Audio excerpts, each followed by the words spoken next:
आज टैक्स का इंट्रोडक्शन हम आपको दे रहे हैं और बहुत ही इंपॉर्टेंट सवाल इसमें हम आपको दिखाएंगे कि टैक्स स्लैब से लेके सब चीज क्या है, टैक्स का कैलकुलेशन कैसे करते हैं, ये सीखना बहुत जरूरी है। ठीक है, छोटे छोटे सवाल आते हैं।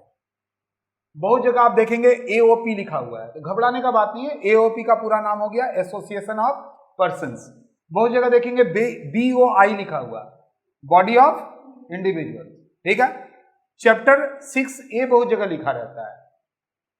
इसका मतलब क्या हुआ, आप देखेंगे अंडर सेक्शन 80C से 80U, इस सभी को हम लोग चैप्टर 6.1 बोलते हैं। इसमें आप क्या सीखने जा रहे हैं? इसमें आप सीखने जा रहे हैं जो 5 हेड्स ऑफ इनकम है उसका टोटल इनकम दे देगा आपको। अलग अलग हेड्स नहीं निकालना है, अलग अलग हेड्स तो अलग से हम लोग सीखेंगे, वो सभी का इनकम एक साथ दे देगा। होता क्या है, टोटल हेड्स ऑफ इनकम को हम लोग लिखते हैं, अभी हम बताएंगे लिखकर। टोटल हेड्स ऑफ इनकम को लिखते हैं, ग्रॉस टोटल इनकम कहलाता है। उसमें से सारे डिडक्शन बाद देते हैं under section 80C to 80U, जिसको हम लोग चैप्टर 6 से बोलते हैं।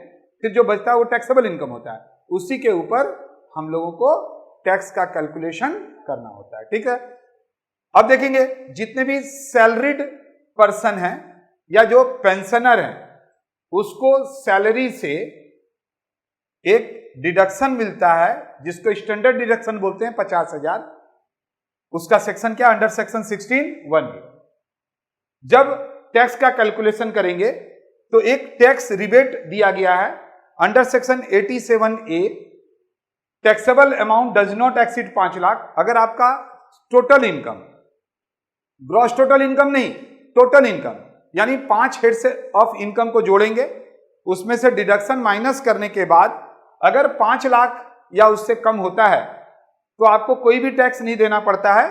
टैक्स रिबेट आपको मिल जाता है कितना, 12,500। किस सेक्शन के अंदर, अंडर सेक्शन 87A।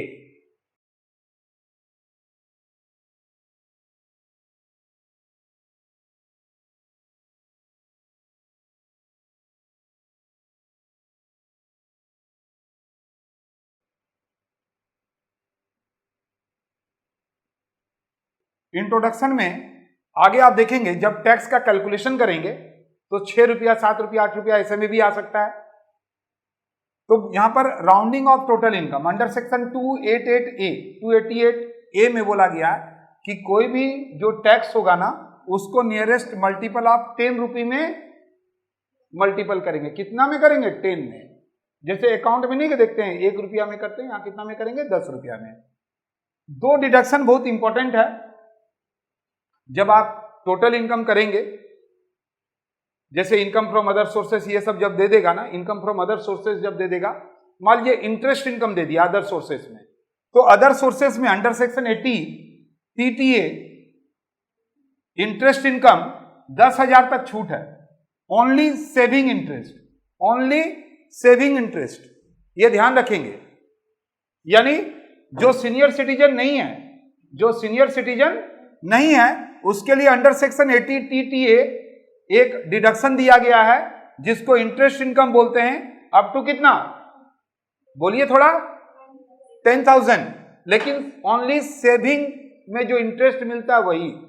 और 80 TTB interest income saving and fix deposit senior citizen के लिए कितना, 50,000। तो अभी तक आपने क्या देखा, आप देख रहे हैं कि हम लोग निकालने के लिए सीखेंगे टैक्स का स्लैब, टोटल इनकम दिया रहेगा, कैसे टैक्स का कैलकुलेशन करेंगे ये आपको देखना है। ओके,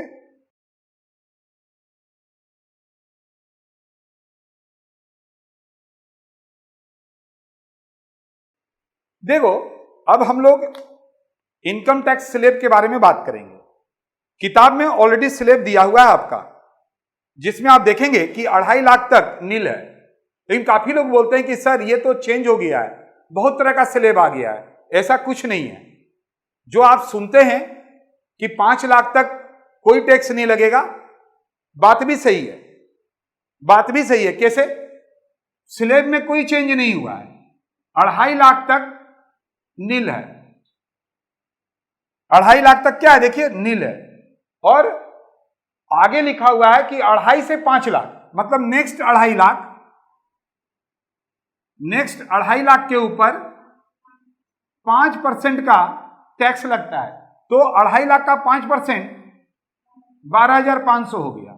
मान लीजिए आपका इतना ही 5 लाख ही था, तो ये 2.5 लाख के ऊपर जो आपने 12,500 रुपया टैक्स लगाए, वो अंडर सेक्शन 87A अभी लिखाए थे ना, देखिए 87A में रिबेट दिया गया है कि नहीं दिया गया है? कितना दिया गया? 12,500। और अभी हम लिखाए भी कि जिसका इनकम यानी टैक्सेबल इनकम 5 लाख तक रहेगा, उसको एक रिबेट दिया गया है। कितना? 12,500। टैक्स बना जरूर, लेकिन गवर्नमेंट ने आपको रिबेट दे दिया, तो एक तरह से बोला जाए तो 5 लाख तक छूट है। ठीक है? और 5 लाख ही क्यों? अगर मान लीजिए आपने अंडर सेक्शन 80C से 80U तक में बहुत कुछ करके रखे हैं, तो वो भी तो छूट मिलेगा। लेकिन यहां पर सिंपल इनकम के बारे में बात किया जा रहा है। ठीक है जी? तो आइए हम लोग देखते हैं कि इन दिनों गवर्नमेंट ने एक और स्लैब इंट्रोड्यूस किया है, न्यू टैक्स रिजिम बोल के, न्यू टैक्स रिजिम बोल के। और टैक्स पेयर को यह छूट दिया गया है कि वो चाहे तो ओल्ड को भी अडॉप्ट कर सकता है, चाहे तो न्यू को भी कर सकता है। तो आपको देखना पड़ेगा कि ओल्ड में फायदा है या न्यू में फायदा है, तभी ना अडॉप्ट कीजिएगा। आपको खुला छूट छोड़ दिया कि जिसमें करना है उसमें कीजिए। ठीक है? तो आइए हम लोग देखते हैं कि पुराना वाला अच्छा है या नया वाला अच्छा है।